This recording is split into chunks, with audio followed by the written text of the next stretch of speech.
Bom, a gente vai falar novamente de um ato muito importante que vai acontecer neste sábado na Catedral da Sé. Bruno e Dom presentes em defesa dos povos indígenas do Brasil. Esse é o título do encontro interreligioso em homenagem ao indigenista Bruno Pereira e ao jornalista Dom Phillips, que será realizado amanhã, sábado, em São Paulo, na Catedral da Sé, às 10 da manhã.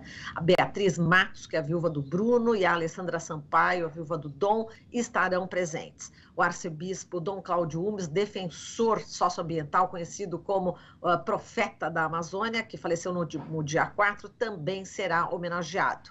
O ato é uma realização da Frente Interreligiosa Dom Paulo Evaristo Arnes por Justiça e Paz, em parceria com a Comissão de Justiça e Paz de São Paulo, a Comissão Arnes e o Instituto Vladimir Herzog e a OAB de São Paulo. E a gente vai falar sobre esse assunto agora com Eliel Batista, ele que é pastor, ele é do Centro Ecumênico de Serviços à Evangelização e Educação Popular. Olá, Eliel, bom dia, seja muito bem-vindo.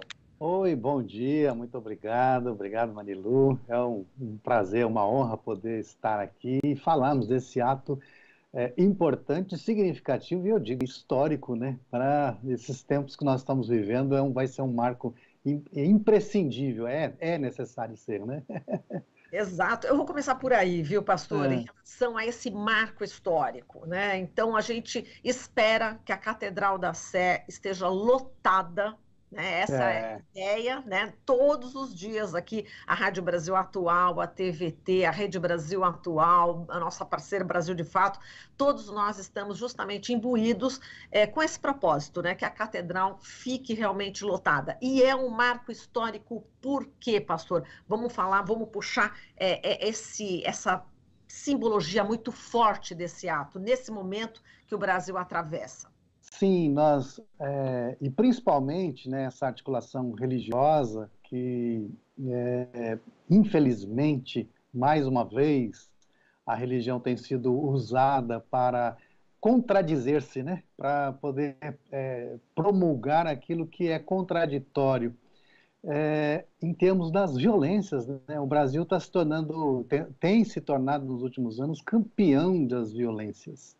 E a gente já atravessou, né, esse tempo da ditadura militar, onde, infelizmente, nós tivemos também essas muitas violências que ficaram explícitas e todos nós sabemos. E a Catedral da Sé já foi, né, diversas vezes, e principalmente em 1975, né, com aquele ato que teve o Vladimir Herzog, para essa denúncia, esse clamor. E é um clamor, sim, de diversos religiosos, porque, infelizmente, uma minoria religiosa tem feito tanto barulho que parece que todos os religiosos estão no mesmo barco, né? E não, nós estamos, sim, defendendo a justiça, a paz, e queremos, sim, que o Brasil seja envolvido com outra filosofia política e econômica, que seja de harmonia, que seja de paz, que seja de justiça. E não podemos deixar passar essas violências. E momentos como esse, em que a gente está vivendo, parece que todo dia tem uma notícia. Ontem mesmo saiu a morte de mais um indígena, né, numa emboscada. Quer dizer, nós estamos todos os dias ouvindo um tipo de notícia que deveria nos incomodar profundamente. E nós deveríamos, sim, ocupar todas as praças e todas as sés, né? Todas as igrejas que ficam em praças principais em todos os municípios do Brasil e dizer, olha, a gente não vai sair daqui enquanto não mudar essa história, viu? Nós precisamos disso, né? Exato, e pastor Eliel, a gente ia justamente repercutir contigo mais essa morte, né, de um Guarani Kaiowá no Mato Grosso do Sul. Eu recebi, acredito que muitas pessoas aqui que estão acompanhando a gente, o senhor também deve ter recebido, né, pelo WhatsApp já ontem a respeito dessa morte. Então eu vou dar aqui alguns detalhes para a gente compartilhar, inclusive com a mídia ali de Mato Grosso, o pessoal que também é bastante progressista e está já divulgando, que dizem o seguinte: pistoleiros organizam emboscada e matam índio em Amambai. Então, olha, na tarde desta quinta-feira, um grupo de pistoleiros organizaram uma emboscada no município de Amambai, no Mato Grosso do Sul, e assassinaram um indígena e deixaram outros feridos. As informações são que 5 indígenas Guarani Kaiowá foram chamados para construir um muro na área da Coamo Cooperativa Agroindustrial, próxima à entrada do Tecorrá, Guapó, Mito, Juri. Quando aí os 5 indígenas chegaram ao local, eles foram cercados por pistoleiros e perceberam que não havia nenhum serviço, era apenas uma emboscada. Né? Apenas, imagina.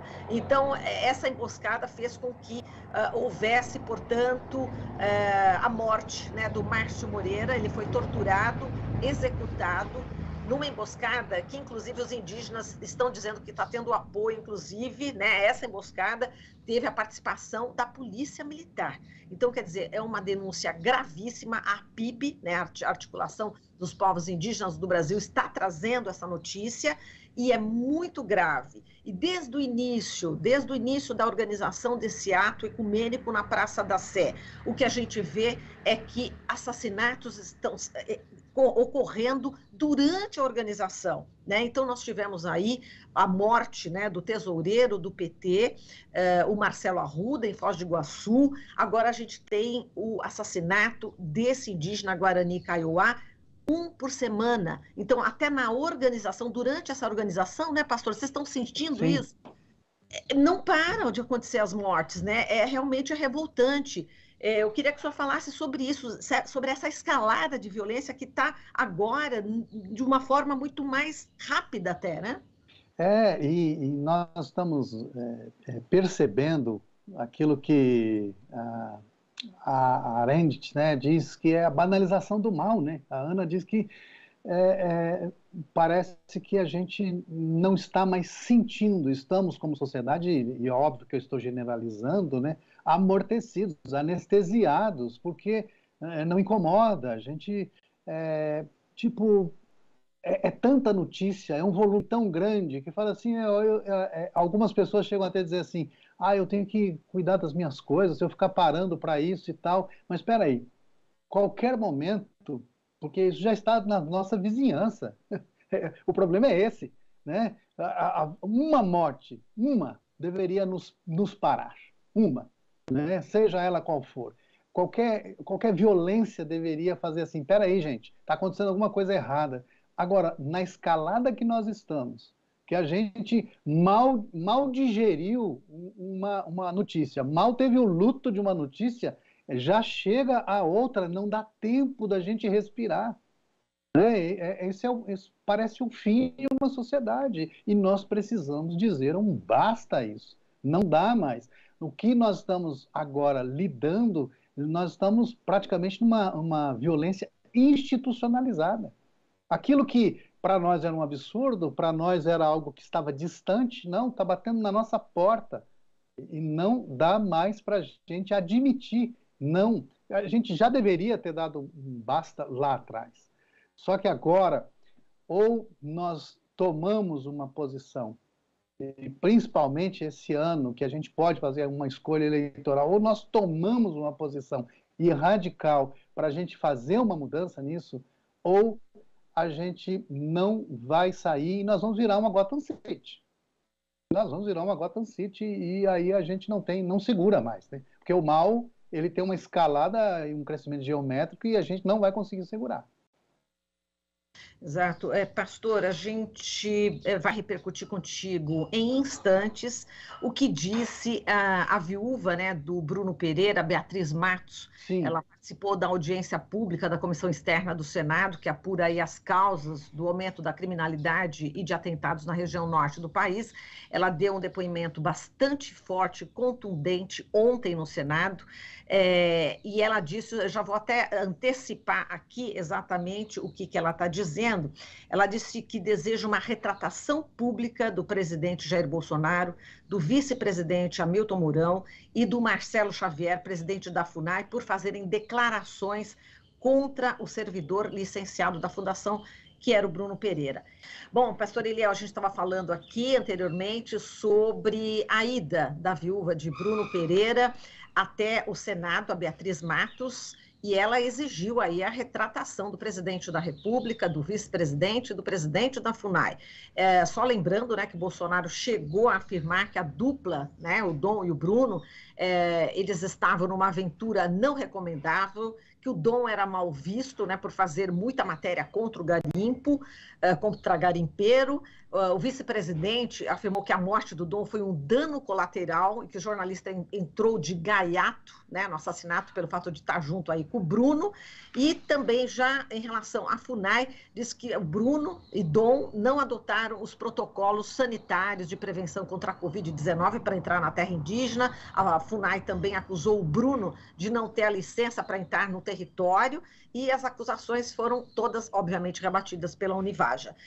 Pastor, como é que você viu também esse pedido, né, essa posição da viúva do Bruno Pereira em relação aí pedindo a retratação do presidente, do vice e do presidente da FUNAI?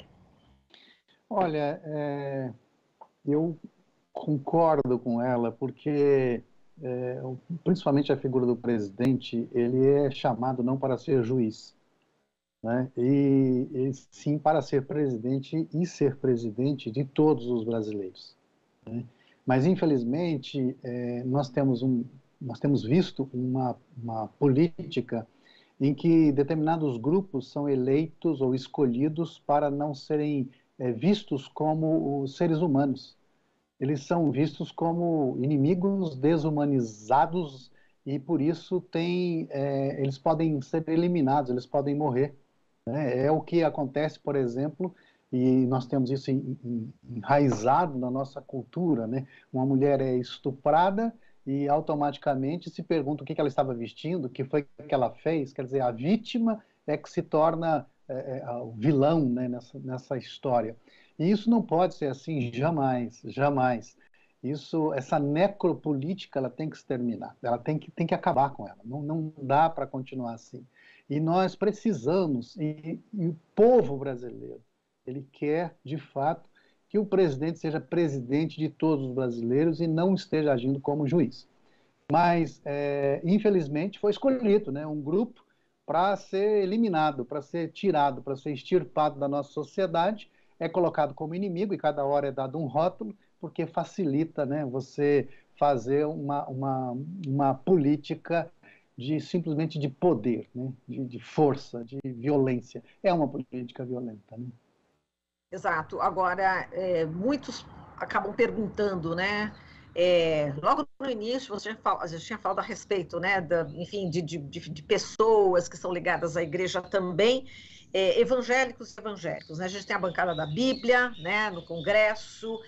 E como é que você vê também o posicionamento, né? Dessa bancada, né? Que realmente ela não está a favor da vida. Você concorda, pastor?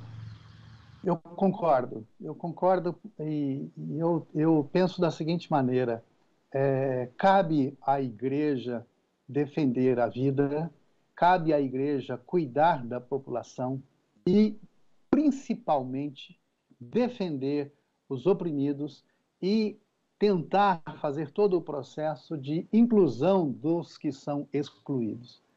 Não cabe à igreja se misturar com uma política pequena de disputa de espaço de poder e não cabe à igreja querer transformar um país na sua própria religião. Não cabe, aliás, não cabe a nenhuma religião. Nós precisamos ter o espaço para todos os diferentes e as diferenças.